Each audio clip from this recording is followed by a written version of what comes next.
और पार्षद जी रोशनलाल सागर जी जो बस लेके आए, उन सबका भी बहुत बहुत धन्यवाद, सबका बहुत बहुत स्वागत है।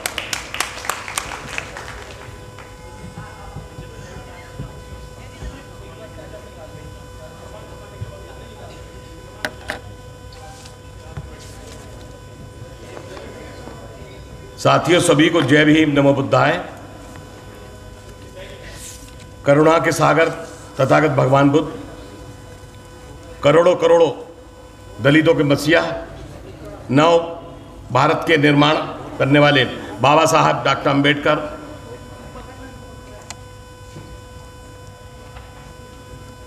मान्यवर कांसीराम जी, मिशन जय भीम के राष्ट्रीय संरक्षक और हमारे प्रेरणा स्रोत माननीय राजेंद्र पाल गौतम जी, मिशन जय भीम के राष्ट्रीय अध्यक्ष आर्य जी, महासचिव निगम जी, और मिशन जय भीम की पूरी राष्ट्रीय टीम, दिल्ली प्रदेश की पूरी टीम। समय के अभाव में मैं सबको एक साथ नमन करता हूं, सबको धन्यवाद करता हूं। और आज का जो कार्यक्रम दिल्ली प्रदेश की जो टीम ने, मिशन जय भीम ने पूरी जो ताकत लगाई है और इतना बढ़िया बनाया, उसके लिए बहुत बहुत आप लोगों को धन्यवाद। और आज सभागार में उपस्थित सभी बहनों और भाइयों को, सबको मेरा विनम्र नमो बुद्धाय, जय भीम, जय संविधान। साथियों, हम तो आप लोगों के साथ में बात करते रहते हैं, कोई बड़ी बात नहीं, लेकिन अब आदेश हुआ है तो कुछ तो कहना ही पड़ेगा ना।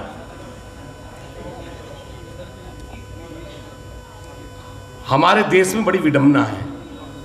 मैं 5 ही मिनट लूंगा, ज़्यादा नहीं लूंगा, समय का अभाव है, मैं समझता हूं। बड़ी विडंबना है। मेरा निवेदन है कि थोड़ा सा ध्यान दें। और आज लड़ाई जो है शासन सत्ता के साथ साथ संस्कृति की भी लड़ाई है, क्योंकि संस्कृति उसी की बस्ती है जिसकी शासन सत्ता होती है। जब सम्राट अशोक इस देश के शासक बने तो बुद्धिज्म बचा, और यदि आपको भी अपनी संस्कृति बचानी है, उसको बरकरार रखना है, तो शासन सत्ता लेनी पड़ेगी। लेकिन वो लोग आपको बहुत सारे उल्टे सीधे कामों में आप लोगों को घेर रखा है। अभी तो हम आरक्षण से ही आगे नहीं निकल पा रहे। हम आरक्षण को इतना बड़ा समझ बैठे कि आरक्षण बहुत बड़ी चीज है। मैं आरक्षण के बारे में 2 बात बताना चाहता हूं आपको कि आरक्षण में यदि आपको चावल मिल गए, गेहूं मिल गया, नमक मिल गया, या नौकरी के नाम पे कोई चपड़ासी लग गया, कोई मास्टर लग गया, या पटवारी लग गया, तो ये इसी को ही आरक्षण समझ रहे हैं कि आरक्षण पूरा हो गया। भाई, मीडिया के साथियों से निवेदन है कि डिस्टर्ब ना करें, सहयोग करें। और आरक्षण क्या है मैं वो भी बता देना चाहता हूं आपको। आरक्षण वो है कि किसी गली मोहल्ले की टीम में कोई क्रिकेट में सेलेक्ट ना हो सके और वो व्यक्ति भारत की बीसीसीआई का सचिव बन जाए, उसे आरक्षण कहते हैं।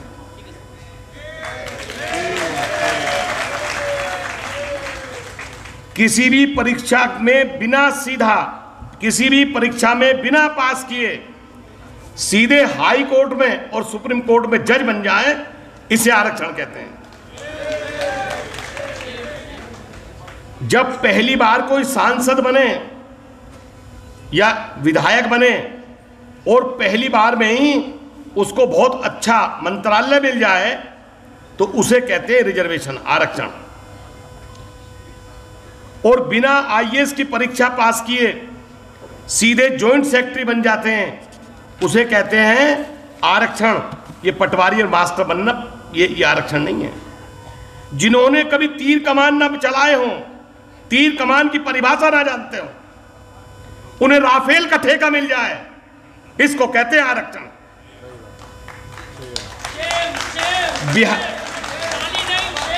बिहार देखिए, एक ही केस में, एक ही धारा में 2 आदमी के खिलाफ एफआईआर होती है, एक लालू और दूसरा मिश्रा।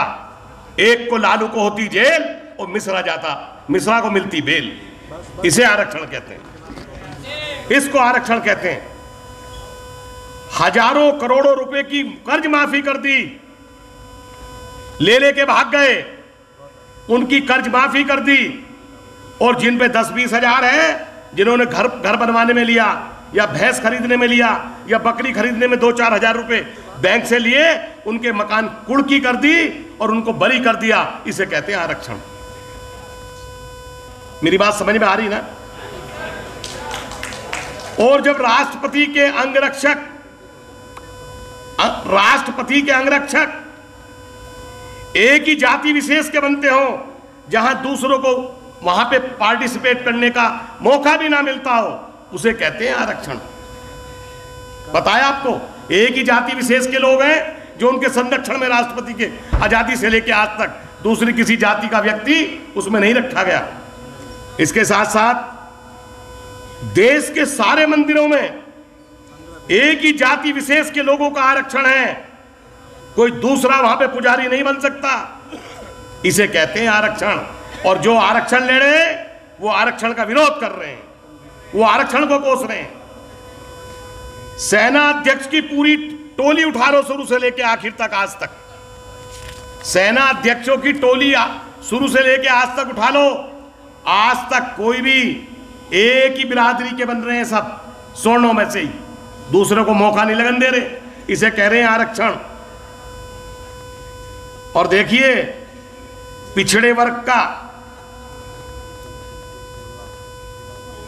दलित का या मुस्लिम में से यदि कोई अपराधी है, यदि पिछड़ों में से, एससी में से और माइनॉरिटी में से यदि कोई बदमाश हो गया है तो उसे कहते हैं अपराधी। पिछड़ों में से, एससी में से, मुस्लिम में से यदि कोई बदमाश हो गया बच्चा तो उसे कहते हैं अपराधी, और स्वर्णों में से कोई बदमाश हो जाए तो उसे कहते हैं बाहुबली। आरक्षण देखिए किस तरह से आरक्षण है। और राम मंदिर का ट्रस्ट बना, उसमें एक बिरादरी के अलावा दूसरे बिरादरी के किसी व्यक्ति को ट्रस्ट में नहीं रखा, इसको कहते हैं आरक्षण। और मैं आपसे एक बात कहना चाहता हूं इसके बाद, कि जिसे भारत में आरक्षण नजर आता है वो आरक्षण नहीं, वो प्रतिनिधित्व है, रिप्रेजेंटेशन है। बाबा साहब ने रिप्रेजेंटेशन दिया था इन बिरादरियों को आगे आने के लिए, वो प्रतिनिधित्व है। और जो ये सब जो प्रतिनिधित्व है ये पूरे यूरोप में है, ये भारत में नहीं है, ये यूरोप में है, ये तमाम आपके अफ्रीका में भी है, ये आपका अमेरिका में भी है, जापान में भी है, ये सब जगह है। और संख्या के अनुपात में प्रतिनिधित्व लोकतंत्र का प्राण होता है, प्राण। उसे भारतीय संविधान ने अपने प्रत्येक नागरिक को प्रदान किया है। इसलिए जातिगत जो इस बार जाति के आधार पर जो जनगणना होगी उसमें आप निश्चित तौर से अपने आप को बुद्धिस्ट लिखाएं, हिंदू ना लिखाएं। जय भीम, नमो बुद्धाय। बहुत बहुत धन्यवाद पुष्पांकर जी।